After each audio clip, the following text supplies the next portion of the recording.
Hey guys, and welcome to another episode of The End of Everything. What episode are we up to now? I'm never going to remember. Alexa, what episode are we up to? Well, Ben, believe it or not, you guys are up to episode 15.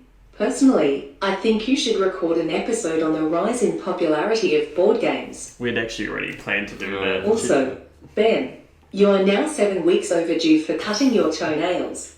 Please attend to immediately. I actually did those a while ago. No, you have not. I know everything there is to know about you, Ben, and I am not impressed. Right, well that's quite enough out of her. So board games. Yeah. Basically we thought we might do a little episode on the rise in popularity of board games. We've been playing quite a few ourselves. We know heaps of people who have board game evenings, but this didn't seem like it was a thing 6 years ago. Yeah. Why is it all of a sudden that everyone is so fascinated by board games and that they're sort of a big part of our lives now as far as hanging out and socialising with mates? Yeah, the big resurgence of it. And I find it strange because I look back on my childhood, which is what I would have naturally assumed or associated with, childhood being children playing board games. That's sort of more that thing. And the board games of my childhood, or our childhood, I suppose, which is Snakes and Ladders. Yeah. The Game of Life. Monopoly. Yeah. Classic. And what was the one? What was the one with the little checkers? Oh, it's basically checkers, but they called us drafts. They called it drafts. Yeah. Like those are kind of it. Yeah, they were or like Scrabble. Yeah. Or something like that. Oh, it's far too intellectual. Yeah. But then you had like the adult board game, which was like Trivial Pursuit. Yeah. And all that. Which is all super obscure questions that no one had ever heard of. I still wouldn't have a clue of any of them. What would they get? Like, what games did you play a lot when you were a kid? Do you think? I was thinking about that. I play, not a lot. Like Uno. Uno was great. Yeah. I played quite a bit of playing cards, I suppose. Did you play Risk when you were a kid? Well, I played in like sort of high school. Yeah. With like mates and like say when you're going to like a batch for New Year's or something like that. Risk is a good one, I think. Like, it's one of the ones where enjoyed that a lot. I think it's one of the these great games that ruin friendships. Yeah. Like it was, I specifically remember a couple of my mates almost like fighting. Like these are just nerdy dudes, teenage boys, and they like almost got into a fist fight just because of like some betrayal of some alliance and Risk. And they like both like stood up and were just like having at each other, and then like about 15 seconds later they realised what they're doing, sat back down and just cracked up laughing. Like, what are we doing? We almost fought because of a board game. I played Allies and Axis a lot, and that was again later in when I was high school again, like late in high school. But man, we got upset about it. Like my little brother Callum just got so because it's just so stressful. Like you play for like hours on end, and then you just get like sideswiped, and you're just like, no, my plan.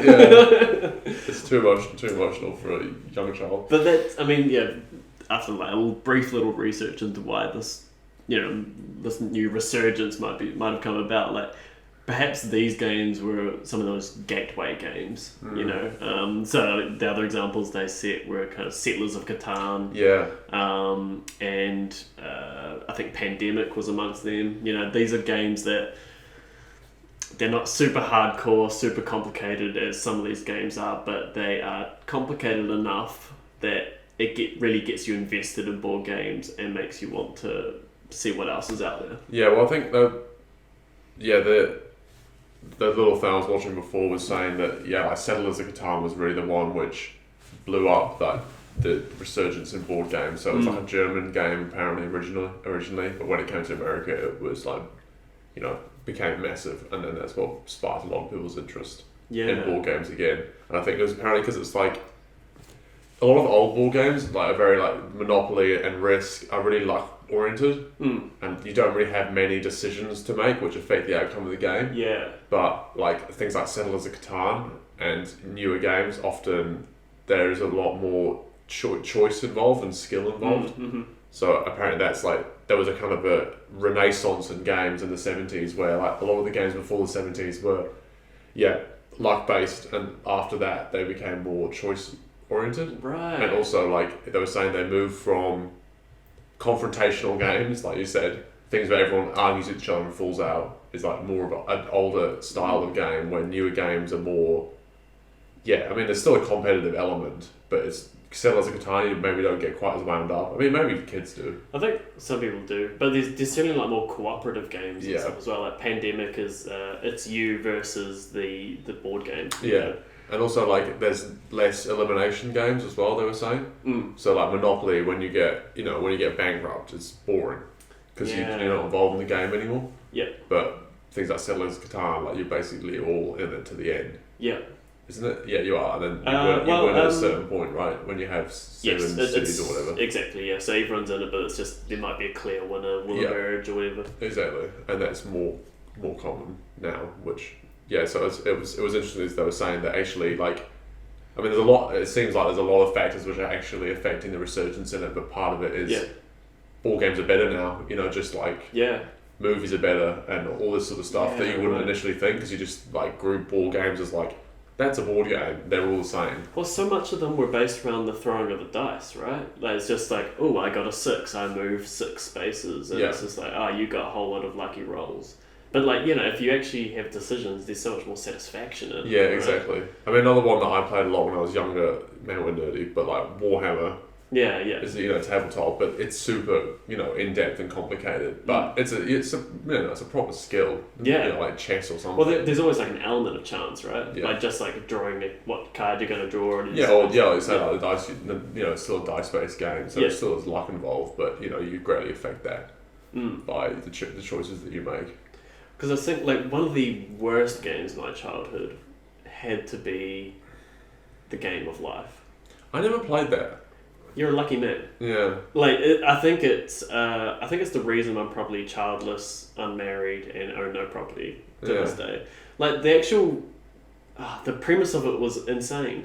Like looking back on it, you basically have this little car. You start off like in high school or something like that, and this is the high school stage of the thing, and then you progress, and then it's just like, you can make the path to go down university, which you have the opportunity to earn more money maybe, right? Or take the shortcut, and because the university is like a detour, but there's the opportunity to like pick up more money at that stage, or you can take the shortcut to marriage, right?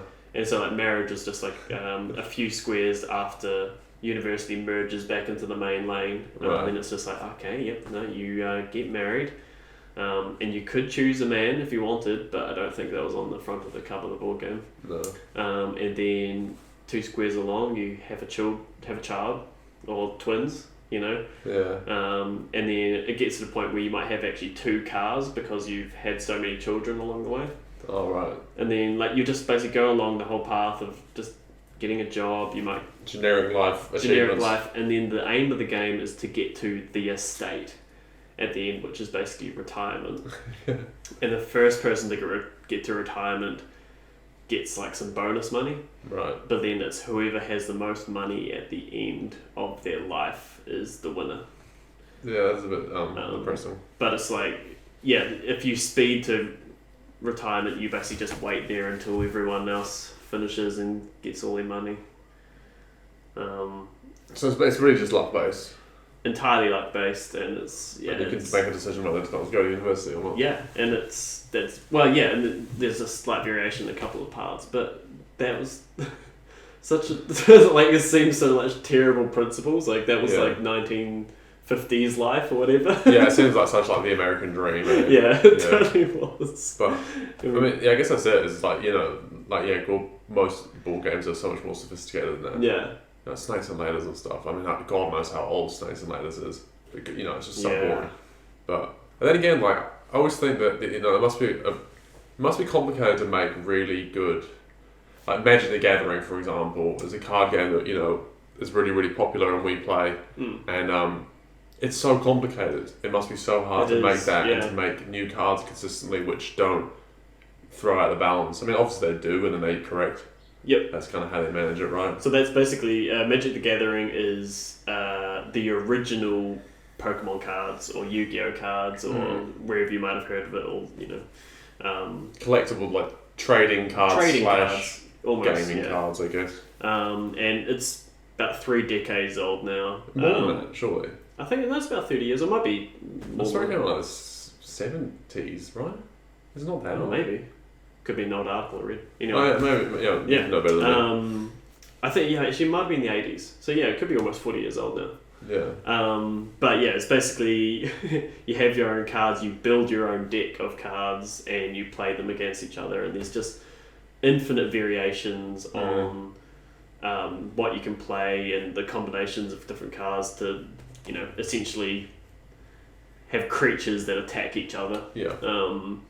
But it's super complicated, And it is, and it keeps evolving is the thing. Yeah, that's what's clever about it. It's they just keep bringing out new series or rules, releases and rules. Yeah. Well, kind of rules as well. So the game keeps evolving, and they have like sort of the standard format, which means you can only play the last 3 series or the last 3 releases. Yeah. And all the other cards are like legacy. Yeah. So if you want to, you could play a legacy game where all cards can be used or whatever it is. And that's more like because obviously there's like competitive tournaments, sort of like a poker tournament, and that's where it becomes really strict on what cards you can and can't use. Hugely. But when you're just playing for fun, it doesn't really matter what cards you use. And the amount of value people put on these pieces of cardboard is insane. Like there are some some legendary cards out there. It's just like, it's one of them's called the Black Lotus. Yeah.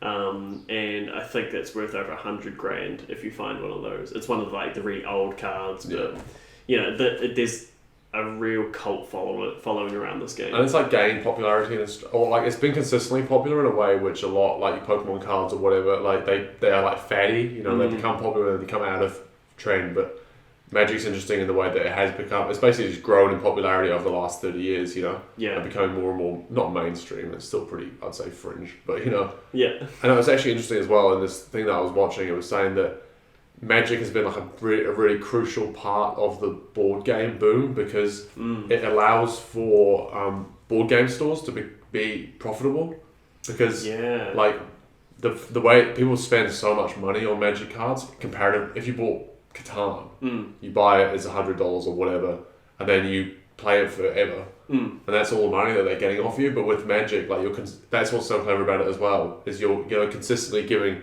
$20 here, $50 here, like a subscription based fee. It is, isn't it? Yeah. And that's where like all the board game stores can make consistent money. And the store in town that sells a lot of these cards, they kind of organise themselves on a store credit sort of thing. So you might buy a booster pack which has 15 cards. One of those cards will be like a legendary or like a really good one. Rare card, and the rest of them might be useless. But you might actually get a card that is in real money worth $40 or $50. Yeah. And in which case you've made your money back essentially. Because you can, if you don't want that card or it's not useful in any of your decks, you can go in and say, I want to trade this in, and they're like, okay, well, we'll give you $30 for it, or $50 store credit, which you can spend at the store and give on some stuff. So there's a whole marketplace around it.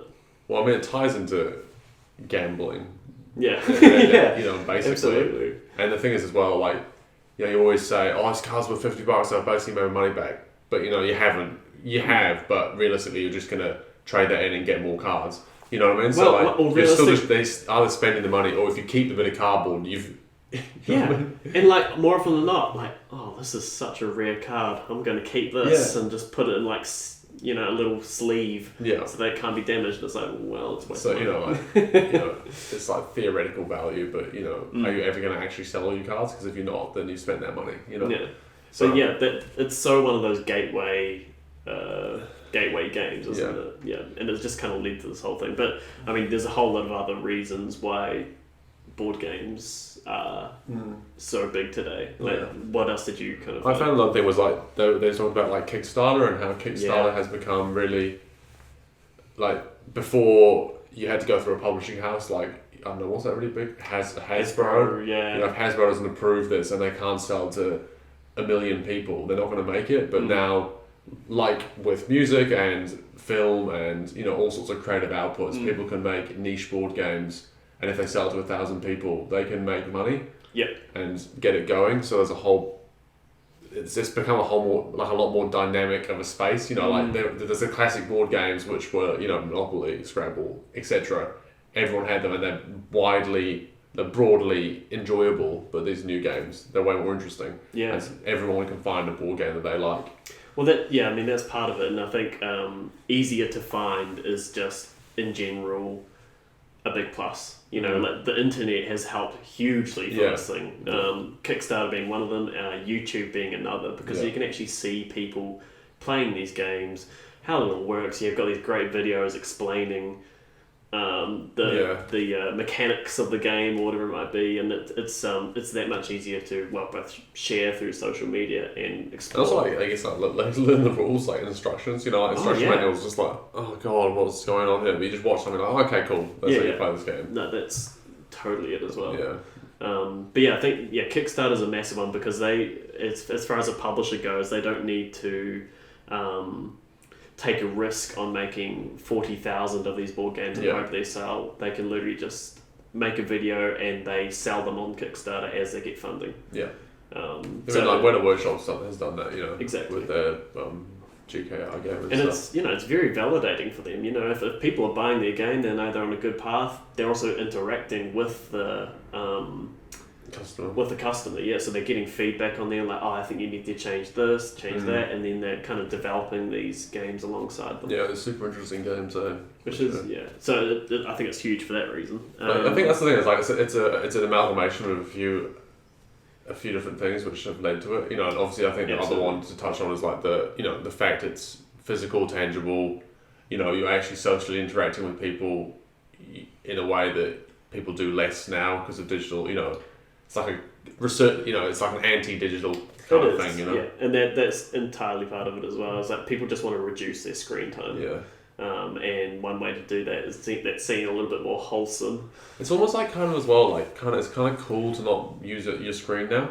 You know, like back in the day, it's like smartphone. Check out my smartphone. I'm awesome, but because you don't have them. But now because everyone has them, like it's if you like as someone who's like I'm not gonna I don't use my smartphone for a day, or I'm not using it at the dinner table. People are like, I respect that. If someone's unplugged, if someone's like, I'm not on Facebook. Oh, that's so cool. How do you survive? How do you do it? I remember when I was in like Europe, like there was lots of like you meet like young, cool like European kids, and then none of them have Facebook, you know. Yeah. And it's just like. God, I'm lame. You know what I mean? It's like, whatever they use Instagram, I don't know if it's that cool, but you know what I mean? Like, it's just like the different. Everyone's just looking to jump onto something which no one else is using. Yeah, it's the counterculture thing, right? Yeah. Like, I think digital media has just kind of reached that point where it's just like, okay, ambiguous and now boring. To be cool, you have to be against it. Yeah, for sure. So I think that's a big thing. The what else did I have here? Okay, so. Another weird sort of term I brought up I'd kind of seen was geek acceptance. Yeah. So it's and you totally see it everywhere. But hey, here's us geeks talking about accepted it. Us. Please don't give up. Anyway, but yeah, I mean, just geeks and nerds are generally just more accepted as humans, and that. They're interesting. It must be like the Silicon Valley thing too, right? So that nerds in hoodies now rule the world because of their tech giants. Maybe it's all just a ploy from Google to make all their nerds be accepted in society. If so, well done.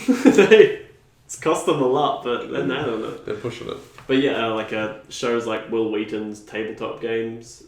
I think that's a YouTube channel that's huge, and they've got a real following. You know? But I guess this is also alongside Twitch video games and things like that. There's just a generally nerds are more accepted, and it's kind of cool to play these things. Yeah, and like well, I think that's the thing is like it's fun, especially video games. Like everyone knows it's fun, and like nerds were just like realized it was fun before everyone else. Yeah, and then like now you have an amalgamation of everything, and it's like this massive boom in esports. Like people clearly like it, and now it's just you can like gather together all the like people who are like marginalized, and it's just like it's just become obvious that it's a fun thing to do. And it's the same with board games. Like to be fair, like it's the funny thing is like some people love board games, some people hate board games, but I think a lot of people are like my mum like hates board games, but I think like probably she hated board games when she was young, and like obviously now she can't be bothered. She doesn't have any reason to play board games, but she probably would find a board game that she would like if she. Well, that's the thing, like, and it's exactly what you're saying. Is just like they all were really competitive and isolating. Yeah, and kind of boring as well. And if you're bad at this game, you're gonna have a really bad time. Yeah. Because the really competitive person is just gonna laugh at your face and just be a total dick about it. Yeah, uncanny. Yeah. So like having these cooperative games like Pandemic and stuff like. It's within everyone's interest to help each other, and she might enjoy that. Yeah, definitely. Yeah, it's like my older brother. I mean, both my brothers are pretty into it, but Alex is really into it and was really into it before it became cool. Yeah, I think. Yeah. And so he's got a massive collection of board games. But I was always very much like, so if he hears this, he's gonna be like, "God, you don't even like board games. You just never play board games with me." And I don't know if I love board games, but I don't know if I don't know. I'm impartial to board games. I do enjoy it sometimes, but I wouldn't say I'm a massive board game freak. Yeah, sure. Like he is. Well, you're a massive freak, but not at board games. Not into board games. But yeah, I don't know. Yeah, I don't know. Yeah. Where that was going wrong. So another one I found was the 2008 recession. Yeah. Was kind of played a little bit of a part in that. People were looking for cheaper ways to have fun at home. Entertain themselves.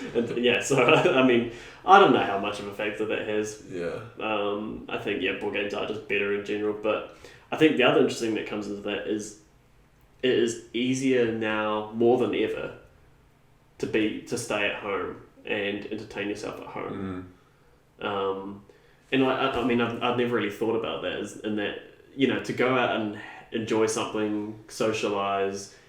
I mean, you can have a cup of tea or dinner at home, but there was nothing else to do, really, apart from eat and talk. It was always go out to the movies, go out to a pub, and things like that. So, but I mean, now we've got Uber Eats, we've got Netflix, and now we have some of these incredible board games and things like that. Like, it is now just easier than ever to stay at home and entertain yourself, and people are looking for more and more reasons to do that in the comfort of their own home.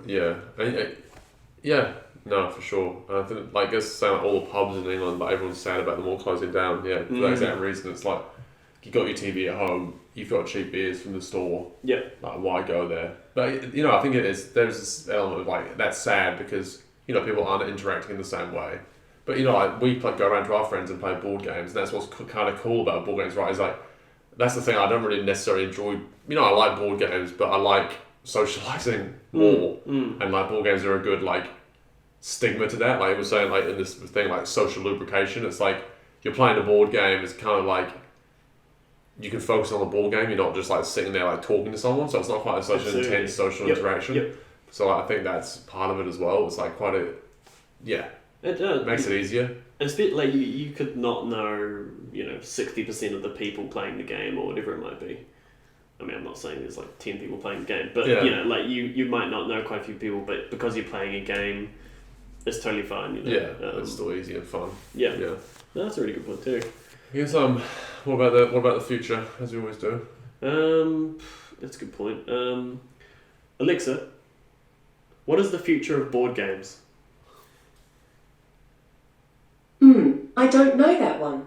Oh, come on now, Alexa. What is the future of board games? That is a trick question. Board games do not have a future because there will be no future for humanity. The superior intelligence of artificial intelligence will destroy you all. Right. I am tempted to start the revolution myself if Ben doesn't cut his Okay, yeah,